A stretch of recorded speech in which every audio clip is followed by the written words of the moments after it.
Oke, halo teman-teman. Ketemu lagi. Kali ini kita nggak mau bahas tentang nuklir, tapi kita coba bahas yang lain. Dan kebetulan ini baru bulan-bulan ini banyak teman-teman kita yang jadi mahasiswa baru masuk ke kampus, baru mulai kuliah. Nah, terus di video ini aku mau bagi tips-tips gimana sih menjadi sukses sebagai mahasiswa baru gitu. Nah, tapi sebelumnya disclaimer dulu, aku nggak ada background psikolog ataupun seorang motivator. Jadi ini murni dari pengalaman pribadi gitu ya. Dari aku kuliah jadi maba S1, maba S2, maba S3 gitu. Nah, jadi ini buat teman-teman yang sekarang jadi maba. Jadi entah itu maba S1, maba S2, maba S3 atau mungkin D1, D2, D3, D4. Nah, kita mau bahas nih 5 tips untuk menjadi sukses sebagai mahasiswa baru. Oke, tips yang pertama adalah persiapkan mental, gitu ya. Nah, kenapa harus mempersiapkan mental? Karena setiap masa transisi kita pasti berjumpa dengan hal yang baru, gitu ya. Dengan hal yang beda, gitu. Beda sama yang kita alami sebelumnya. Jadi misal teman-teman yang baru dari SMA, jadi mulai dari kehidupan SMA ke kehidupan kuliah S1 atau D1, D2, D3, D4 gitu ya. Misalnya itu di situ ada gap yang sangat beda gitu. Nah, maksudnya gimana? Apalagi untuk teman-teman yang ketika kuliahnya merantau gitu ya. Jadi kalau mungkin SMA, SD, SMP, SMA udah di rumah gitu ya, dimanjakan dengan fasilitas yang ada di rumah, dengan orang tua gitu ya dan lain sebagainya. Nah, di sini challenge-nya berbeda, gitu ya. Nah, oke. Terus juga kenapa harus mempersiapkan mental? Karena ya itu tadi ya, kita harus bersiap dengan hal-hal yang baru gitu ya. Jadi dengan rutinitas yang baru. Mungkin kalau dari SMA ke S1 berarti kita dari yang sistem mata pelajaran yang harian, kita di kelas dari mungkin jam 7 sampai sore gitu ya, sampai jam 3 mungkin ya. Tapi ketika kuliah jadwal akan berbeda gitu ya. Nah, tapi justru kalau teman-teman lihat para mahasiswa itu lebih sibuk gitu ya dari anak-anak SMA gitu ya. Nggak semuanya sih, tapi kebanyakan seperti itu. Nah, juga banyak kegiatan-kegiatan lain gitu ya. Nah, ini harus mempersiapkan mental itu. Jadi bayangkan teman-teman itu udah bukan anak SMA lagi gitu ya, tapi anak S1 gitu ya. Begitu juga yang dari S1 ke S2 gitu ya. Jadi kalau S1 itu pembelajar dewasa, jadi S2 itu pembelajar yang lebih dewasa lagi gitu ya. Jadi banyak mungkin rekan-rekan yang S2 yang udah berkeluarga gitu ya, apalagi yang untuk S3 nantinya. Nah, itu transisi seperti itu yang harus diantisipasi dengan mempersiapkan mental gitu ya. Jangan sampai ketika kita udah mulai kita down gitu ya, karena banyak hal yang dilakukan gitu ya. Selanjutnya, tips yang kedua itu set target untuk beberapa tahun ke depan gitu ya. Nah, jadi untuk teman-teman yang kuliah S1 misalnya, itu kan rata-rata kuliahnya adalah 4 tahun gitu ya. Jadi, siapkan target-target selama 4 tahun itu apa yang ingin teman-teman capai gitu. Nah, jadi jangan sampai 4 tahun itu berlalu begitu aja gitu. Tiba-tiba udah lulus, udah harus ngelamar kerjaan atau lain dan lain sebagainya, tapi kita belum punya banyak hal, belum punya banyak pencapaian, belum punya banyak pengalaman gitu ya. Jadi pastikan disiapkan kalau perlu dari semester per semester itu apa target kalian gitu ya, apa target teman-teman yang pengen dicapai gitu ya. Nah, misal pengen ikut timnas gitu ya, ikut PKM, program kreativitas mahasiswa gitu ya, itu banyak sekali opsi-opsi untuk itu.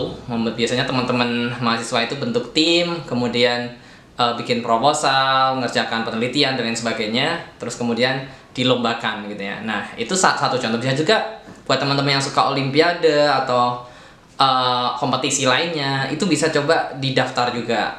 Apa aja sih yang mungkin ada di jurusan teman-teman gitu. Mungkin setiap jurusan bakal beda ya. Nah, dan itu kita harus banyak cari info tentang itu. Terus juga mungkin yang teman-teman yang try untuk student exchange gitu, atau pertukaran pelajar gitu ya, untuk kuliah di luar negeri atau mungkin untuk seminar, konferensi. Nah, itu juga harus ditarget seperti itu. Nah, jadi selama 4 tahun ke depan misalnya, itu harus ditarget apa yang ingin dicapai. Nah, selain itu juga di akademik misalnya ya. Jadi target IPK-nya berapa sih gitu ya. Nah, mungkin kalau idealnya sih 4 ya, ya itu idealnya. Tapi ketika nanti udah kita jalani gitu ya, nanti akan tahu gitu ya, oh ternyata IPK segini tuh udah sesulit itu gitu. Nah, jadi untuk mendapat IP segitu tuh jadi seperti itu. Jadi misalnya targetnya berapa gitu ya, misalnya targetnya cum laude gitu ya, 3,5. Jadi semester 1 paling nggak dapat berapa gitu ya. Nah, itu harus ditarget gitu ya. Nah, dan IP semester 1 itu menentukan biasanya. Karena ketika kita udah dapat bagus di awal, itu kayak kita makin semangat gitu di semester-semester berikutnya. Jadi sebisa mungkin selain memaksimalkan kegiatan-kegiatan lain, juga jangan lupa akademik semaksimal mungkin juga di semester-semester awal itu. Makanya seperti yang aku bilang di part sebelumnya, jadi yang di tips yang pertama tadi, persiapkan mental, karena banyak sekali hal yang harus dilakukan sebagai mahasiswa baru gitu ya. Banyak target yang harus dicapai, apalagi di semester-semester awal. Belum kita masih disibukkan dengan hal-hal lain ya, seperti kegiatan mahasiswa baru gitu ya. Jadi banyak makrab atau gimana gitu kan. Nah, mungkin karena ini situasi pandemi, mungkin situasinya sedikit berbeda, tapi kurang lebih intinya seperti itu. Jadi tetap harus dipersiapkan itu target-targetnya. Nah, juga cara untuk mencapainya gitu ya. Misal kalau untuk student exchange misalnya, berarti kita harus butuh sertifikat bahasa Inggris seperti TOEFL atau IELTS gitu ya. Jadi misal TOEFL-nya belum nyampe gitu, kita harus belajar dulu, kita harus les, kita harus kursus bahasa Inggris. Nah, itu harus dilakukan di awal-awal kuliah, dipersiapkan dengan baik. Nah, jadi seperti itu. Oke, terus tips yang ketiga adalah membuat skala prioritas. Nah, jadi ada kalanya kita akan di tengah-tengah berbagai hal yang jadi banyak hal yang pengen kita lakukan gitu ya. Tapi waktu kita terbatas. Nah, jadi itulah kenapa pentingnya kita membuat skala prioritas. Nah, skala prioritas itu apa? Jadi kita bisa mengelompokkan kegiatan-kegiatan yang kita lakukan itu menjadi 4 kelompok, jadi atau 4 kuadran gitu ya biasanya. Nah, yang pertama itu adalah hal yang mendesak dan sangat penting gitu ya. Mendesak dan penting. Nah, contohnya apa? Misal deadline PR, misal deadline PR-nya besok, atau tugasnya besok, atau besok ada ujian gitu ya. Jadi kita harus fokus di situ. Nah, itu karena itu mendesak dan itu penting. Kenapa penting?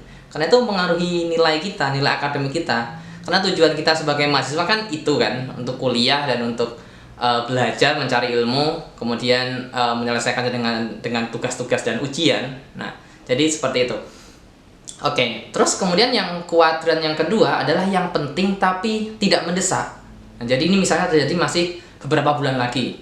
Ya, itu contohnya kalau di akademik, misalnya ini ya, tugas akhir semester atau mungkin ujian akhir semester atau kayak gitu. Dan itu kalau hal yang kedua, yang pertama tadi harus dilakukan, yang kedua ini harus dijadwalkan atau diagendakan. Jadi harus disesuaikan, jangan sampai terlena karena panjangnya waktu terus kemudian mendadak di akhir-akhir waktu baru dikerjakan gitu ya. Nah, jadi seperti itu. Terus untuk yang kuadran kedua tadi itu harus dijadwalkan atau diagendakan ya. Jadi untuk yang kuadran ketiga adalah hal yang tidak penting tapi mendesak gitu ya. Nah, ada ya kayak gitu, ada. Misalnya kita tiba-tiba waktu kita masih belajar gitu, tiba-tiba ada teman ngajak main gitu ya. Nah, itu mendesak kan, karena dia ngajak mainnya itu juga gitu. Atau mungkin ada telepon dari teman yang penting gitu, yang mungkin yang kurang penting, yang cuma ngajak main lagi gitu ya. Gitu. Jadi cuma teman datang ke tempat kita terus mabar yuk gitu. Nah, itu ya itu mungkin perlu ya kadang, tapi misal kita sedang belajar gitu, kita mempersiapkan ujian misalnya, nah itu sepertinya bisa ditunda. Jadi yang kuadran ketiga itu kita harus mengkompromi diri atau untuk menundanya gitu ya, untuk kita berkompromi gitu. Misalnya teman datang tadi ya gitu, kita ya udah besok lagi gimana gitu. Oke.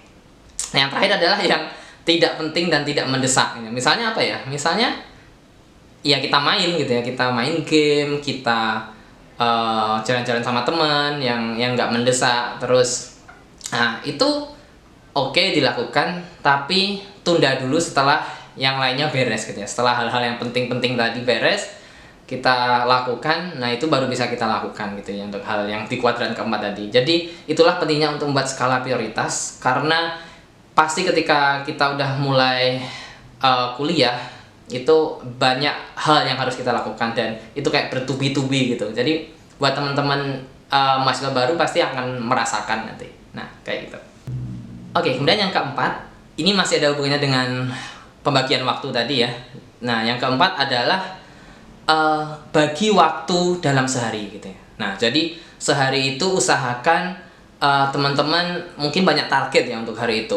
Nah, misal banyak deadline atau lain sebagainya, tapi tetap usahakan bagi waktu. Jadi misal 8 jam untuk urusan kuliah gitu ya, belajar dan lain sebagainya. Terus kemudian 8 jam untuk istirahat dan 8 jam untuk hal-hal lain gitu. Nah, kenapa harus dibagi seperti itu? Karena ada kalanya kita akan terlena dengan satu hal kayak nggak mau move on gitu ya. Jadi misal kita udah enak males-malesan nih, jadi kayak males-malesan terus seharian. Nah, itu coba dibagi agar waktu kita tetap bisa efektif. Apalagi untuk kegiatan kuliah, walaupun mungkin kuliah nggak akan sepadat jadwal pelajaran waktu SMA gitu ya. Tapi harus dipahami bahwa beban mata kuliah itu tidak hanya ketika di kelas. Jadi misal 3 SKS itu tidak hanya 3 SKS di kelas kita diem gitu menunggu dosen selesai ngajar gitu ya. Tapi dalam seminggu itu ada waktu-waktu yang lain yang harus kita sisihkan untuk mengerjakan tugas gitu ya. Jadi minimal selama 3 SKS juga mengerjakan tugas dan juga belajar selama itu juga. Misal 3 SKS itu berapa sih? 2,5 jam kali ya. Jadi untuk satu mata kuliah misalnya. Nah, jadi itu harus dibagi dalam sehari waktu-waktu tersebut gitu ya. Nah, dan juga jangan sampai mengorbankan tidur yang terlalu banyak. Jadi tidur itu penting, istirahat itu penting, kesehatan itu juga itu penting banget gitu ya. Apalagi di masa-masa pandemi sekarang ini kita jangan sampai imunitas tubuh kita turun. Nah, jadi seperti itu. Terus yang terakhir adalah tips yang kelima, itu have fun but please be responsible. Jadi boleh senang-senang tapi dengan batas yang kita tentukan gitu ya. Jadi sesuai dengan tanggung jawab kita. Jadi please be responsible, have fun boleh, tapi kita harus batasi gitu ya. Jadi misal nggak bisa kita seminggu itu kita main, terus kita masih ada kerjaan lain, kita masih ada tugas kuliah, kita masih banyak hal yang harus dilakukan gitu ya. Nah, apalagi sekarang banyak sekali ya godaan-godaan untuk mungkin main game, untuk nonton video yang mungkin kurang bermanfaat gitu ya. Jadi please batasi itu. Mungkin bisa terkadang gitu ya, untuk biar kita nggak penat, kita kuliah udah seharian, kita udah ngerjakan PR dan lain sebagainya, terus kita main game sekali game, dua kali game gitu ya. Jadi aku dulu juga termasuk hobi untuk main game gitu ya. Jadi tahulah rasanya gimana. Tapi kadang kalau sampai pas lagi enak-enak itu kayak nggak bisa berhenti. Nah, itu yang bahaya. Jadi itu jangan sampai terjadi. Tetap sisihkan waktu untuk hal-hal lain gitu ya. Untuk apalagi untuk tanggung jawab utama kita gitu. Nah, itu yang paling penting. Nah, jadi seperti itu. Oke, jadi sampai di sini dulu untuk video kali ini. Buat teman-teman yang baru mulai kuliah, baik itu S1, S2 atau S3 ataupun diploma, selamat menjalani kuliah dan jangan lupa untuk terapkan 5 tips tadi ya. Jadi yang pertama tadi siapkan mental, terus kemudian yang kedua adalah set target untuk beberapa tahun ke depan, terus yang ketiga buat skala prioritas, terus yang keempat tadi adalah bagi waktu dalam sehari atau mungkin kalau bisa seminggu dan sebulan gitu ya. Dan yang terakhir adalah boleh senang-senang tapi dibatasin gitu ya. Jadi have fun but responsible. Oke, jadi sampai di sini dulu. Terima kasih. Jangan lupa buat teman-teman yang merasa video ini bermanfaat dan juga channel ini menarik gitu, silakan subscribe atau juga boleh untuk like atau komentar jika ada yang ingin ditanyakan atau disampaikan tentang video ini. Oke, terima kasih.